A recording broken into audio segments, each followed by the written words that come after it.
जय गुरुदेव। युग गीता से जीता हुआ मन ही हमारा सच्चा मित्र। मन किस प्रकार अपना ही मित्र एवं शत्रु हो सकता है, यह बात सहज ही एक शंका के रूप में हमारे सामने आती है। इसीलिए योगेश्वर श्री कृष्ण 6ठे अध्याय के 6ठे श्लोक में इस बात को विस्तार से कहते हैं। इस श्लोक का पहले शब्दार्थ देखें। जिस विवेक युक्त बुद्धि द्वारा मन ही जीत लिया है, वशीभूत कर लिया गया है, मन उसके जीवात्मा का मित्र है, किंतु अवशीभूत व्यक्ति का मन शत्रु की तरह शत्रुता का आचरण करने में प्रवृत्त हो जाता है। अब इस श्लोक का अर्थ भी जाने। जिसने अपने आत्मा द्वारा अपने मन एवं इंद्रियों सहित शरीर को जीत लिया है, उसके लिए यह आत्मा मित्र है, किंतु जिसने अपने आत्मा को जीता नहीं है, उसका आत्मा ही उसका विरोधी हो जाता है और उसके प्रति बाह्य शत्रु की तरह व्यवहार करता है। जीव को वह हर प्रकार की हानि पहुंचाता है। कितनी सुंदर उत्तरार्ध परक चर्चा इस श्लोक में आई है। जिसने अपने अहंकार को जीत लिया, उसके लिए उसका बौद्धिक व्यक्तित्व मित्र है, और यदि हम किसी कारणवश अपने मन, इंद्रियों, बुद्धि वाले पक्ष पर नियंत्रण नहीं कर पाए, तो यह अविजित बुद्धि ही हमारे विरुद्ध एक भयावह अजेय शत्रु की तरह काम करती है। यहाँ वह अवधारणा स्पष्ट हो जाती है कि मनुष्य का अपना आपा कब मित्र हो जाता है और कब शत्रु। जिसने अपने को जीत लिया, अपनी इंद्रियों पर अपना स्वयं का नियंत्रण स्थापित कर लिया, उसका मन उसका मित्र है। संसार की आसक्तियों से स्वयं को हटाते चलना एवं भगवान में मन लगाते चलना, सच्चिदानंद घन परमात्मा में स्वयं को सम्यक रूप में स्थित करना ही एकमात्र बंधन मुक्ति का उपाय है। मित्र शत्रु हमारे अपने ही अंदर। हम स्वभाव से बहिर्मुखी हैं। अपने मित्र एवं शत्रु हम बाहर ही ढूंढते रहते हैं। वस्तुतः बाहर बहिरंग जगत में न तो हमारा कोई मित्र है और न कोई शत्रु ही है। ये सभी हमारे भीतर अंतरंग में विद्यमान है। हमारा अपना अहम जो अनुशासनों से पालन की बात आने पर बाधक बनने लगता है, तथा हमारे अपने बौद्धिक व्यक्तित्व परिष्कृत आत्म तत्व के मार्गदर्शन में चलने से इनकार कर देता है, तो यह हमारी अभिप्साओं का, आध्यात्मिक आकांक्षाओं का आंतरिक शत्रु बन जाता है। इसके विपरीत सोचें। हमारा अहम केंद्रित व्यक्तित्व हमारे मन मस्तिष्क के हमारे हित के लिए निर्धारित निर्देशों और सहज प्रभु कृपावश मिले मार्गदर्शन का अनुकरण करने लगता है, तो यह हमारे आध्यात्मिक विकास में सहायक, हमारी भरपूर सहायता करने वाला हमारा मित्र बन जाता है। इसीलिए आत्मनिरीक्षण ध्यान प्रक्रिया द्वारा अपने चित्त, मन, बुद्धि का पर्यवेक्षण, परिशोधन अत्यंत अनिवार्य है। योगेश्वर इन दो श्लोकों 5वें एवं 6ठे द्वारा ध्यान की पृष्ठभूमि बना रहे हैं। ध्यान की ही महिमा है कि विश्वविद्यालय में पढ़ रहा एक साधारण सा किंतु तार्किक नवयुवक जो बंग भूमि में जन्मा था, नरेंद्र जिसका नाम था, स्वामी विवेकानंद के रूप में प्रसिद्धि पा सका। इसी ध्यान ने कपिलवस्तु के राजकुमार सिद्धार्थ को, जो विषय विलास ऐश्वर्य भरे जीवन में जी रहे थे, आत्मबोध पाने को विवश किया। वे गौतम बुद्ध बनकर शांति और दया की प्रतिमूर्ति के रूप में प्रतिष्ठित हुए। अपने आपे का बोध, अपने अंतर जगत में प्रवेश कर किया गया ध्यान मनुष्य के अव्यवस्थित व्यक्तित्व को सुव्यवस्थित बना देता है।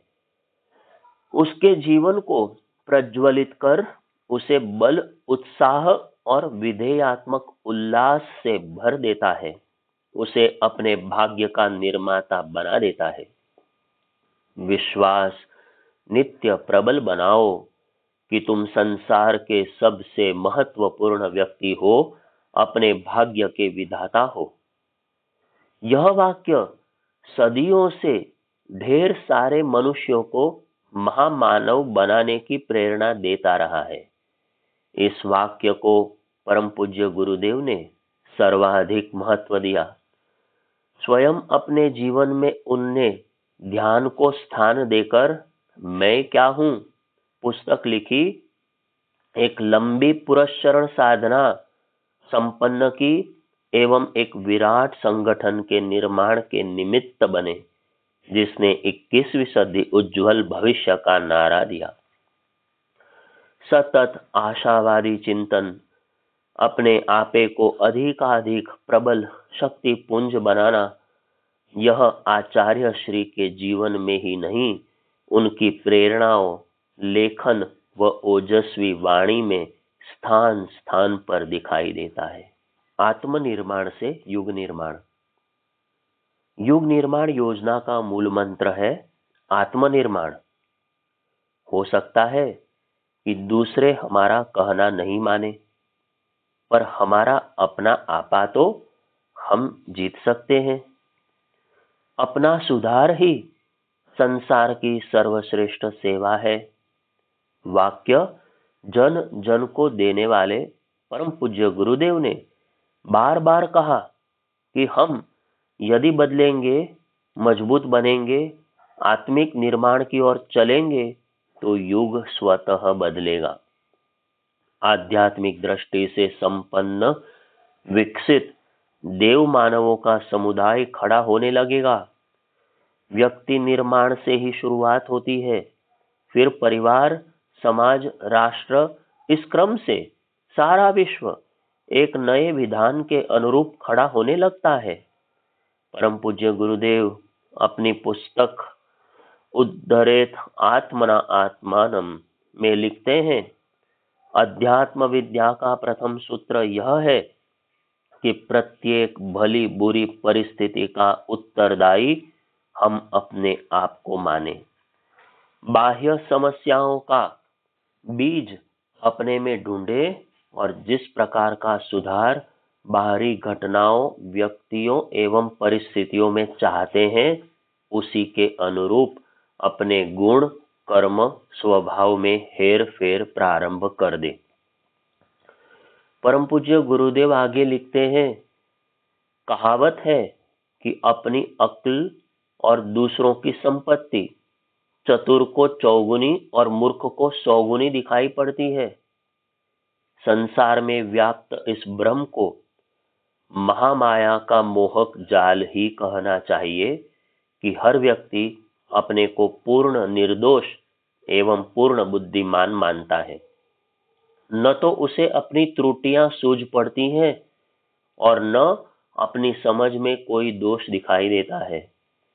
इस एक ही दुर्बलता ने मानव जाति की प्रगति में इतनी बाधा पहुंचाई है, जितनी संसार की समस्त अड़चनों ने मिलकर भी नहीं पहुंचाई होगी।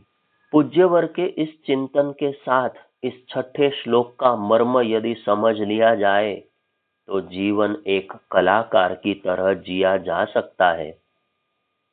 जैसा हम सोचते हैं, विधेयात्मक या निषेधात्मक, हमारा आभा मंडल वैसा ही बनता चला जाता है।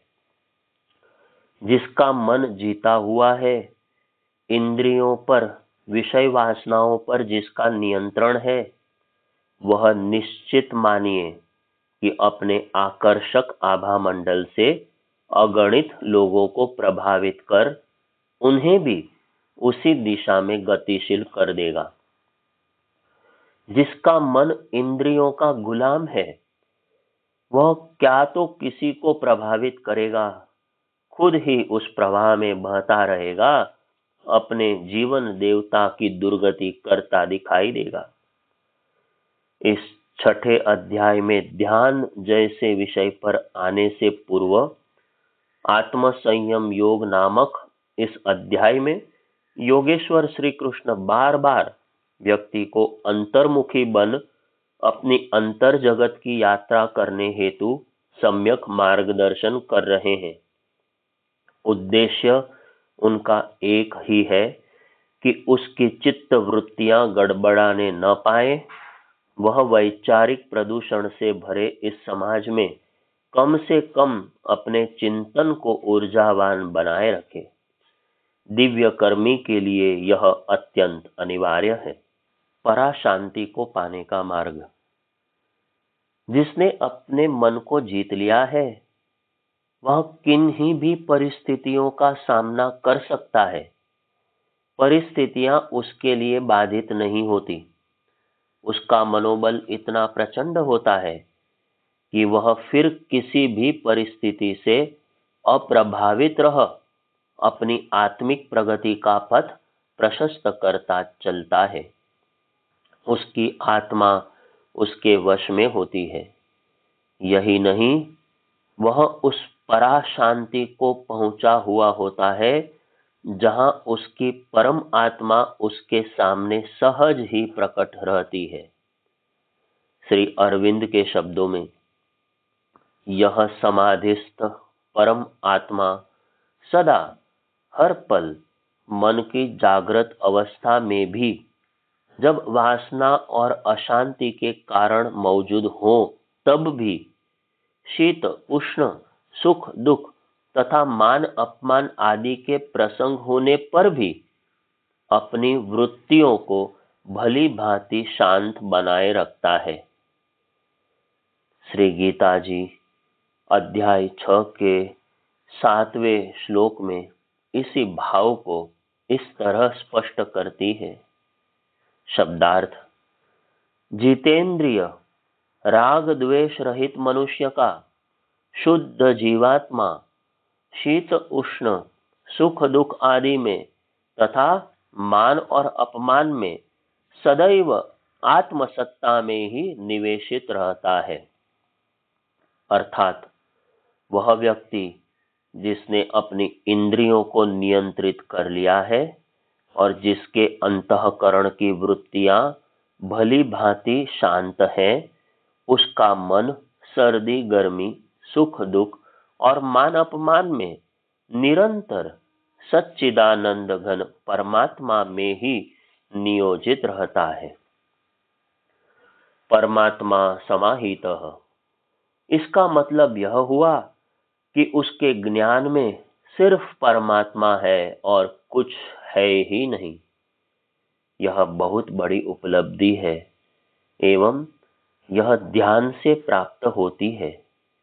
यह श्री कृष्ण स्पष्ट कर रहे हैं। संयम की परिणति बड़ी विलक्षण है। इसका परिपालन करने पर हम सब के लिए वह दिव्य अनुभव संभव है जिसमें हर क्षण हमें परमात्मा का सानिध्य मिलता रहता है। ध्यान मात्र मन का व्यायाम या कसरत नहीं है, यह तो सीधे परमात्मा से संबंध स्थापित कराने वाली साधना है। पर यह इतनी आसान भी नहीं है। इसके लिए योगेश्वर श्री कृष्ण कहते हैं, जिसने अपने ऊपर नियंत्रण स्थापित कर लिया हो, जिसका मन पूर्णतः शांत हो, वह सदैव परमात्मा की निरंतर बनी रहने वाली अनुभूति का लाभ लेता है। फिर चाहे परिस्थितियां कैसी भी हो, उसका मन प्रचंड शक्ति से संपन्न होने के कारण जरा भी नहीं गड़बड़ाता। स्वयं पर नियंत्रण एवं मन की शांति ऐसी दो अवस्थाएं हैं जिनसे हम इंद्रियों के बहिर्मुखी स्वभाव और मन बुद्धि की बहिरंग प्रधान प्रवृत्तियों को नियमित बना पाते हैं। यह नियमन साधक के व्यक्तित्व के तीनों स्तर, शरीर, मन, बुद्धि, इन तीनों स्तरों पर होना है। इसीलिए गीताकार यहाँ मुहावरे का प्रयोग करते हैं।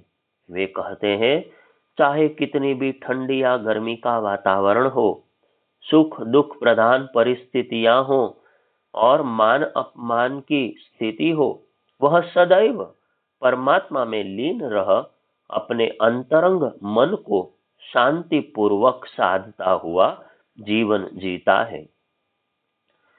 शीत उष्ण की बात शरीर के स्तर पर, सुख दुख की बात मन के स्तर पर तथा मान अपमान की बात बौद्धिक स्तर पर लागू होती है। ये अनुभव दोनों प्रकार के हो सकते हैं, अनुकूल भी प्रतिकूल भी। मुक्त पुरुष जो बिना किसी कामना या आसक्ति के कर्म करता है, उस परम शांति की स्थिति में पहुंचा हुआ होता है जहां उसकी परमात्मा सत्ता उसके सामने सतत विद्यमान रहती है। यह सत्ता मन की जागृत अवस्था में भी वासना और अशांति की परिस्थितियों के मौजूद होते हुए भी तथा शीतोष्ण, सुख दुख, मान अपमान आदि द्वंद्वों की स्थिति में भी समाहित रहती है। यह मनुष्य की उच्चतर विकसित स्थिति है। ध्यान योग की पूर्व तैयारी। वस्तुतः दिव्यकर्मी साधक जिसे श्री कृष्ण ध्यान करना सिखा रहे हैं, इस समय अर्जुन के रूप में उनके समक्ष मौजूद है। हम सबका यह एक प्रतीक रूप में माध्यम है। अपने गुरु योगेश्वर से यह जानना चाह रहा है कि जब मैं इस स्थिति में प्रवेश करूंगा तो क्या परेशानियां आ सकती हैं? श्री कृष्ण तो मन को पढ़ लेते हैं। अभी अर्जुन का एक प्रश्न थोड़ी देर बाद प्रतीक्षित है, जिसमें वह मन की चंचलता की बात कहता है, किंतु उससे भी पूर्व श्री कृष्ण उसे ध्यान योग की तैयारी के विषय में बता रहे हैं।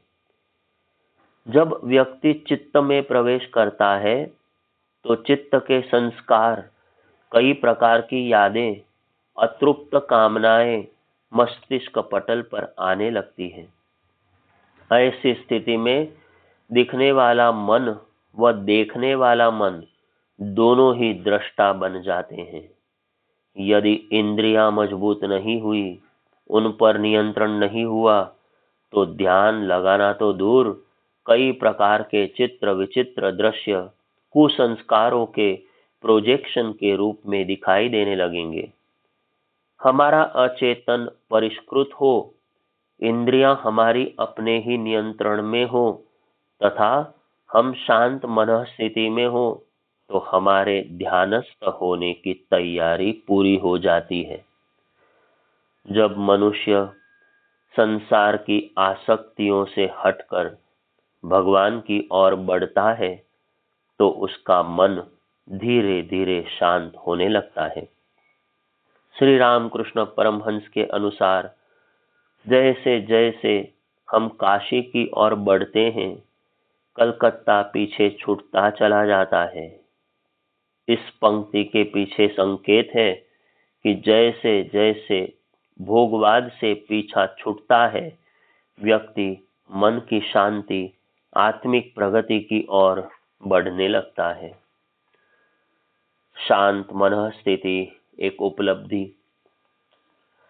सांसारिकता में रमा मन हानि लाभ, सुख दुख, मान अपमान, से तो प्रभावित होता है, परंतु जैसे जैसे आध्यात्मिकता का रंग चढ़ने लगता है, मनुष्य क्रमशः इनसे परे हो जाता है।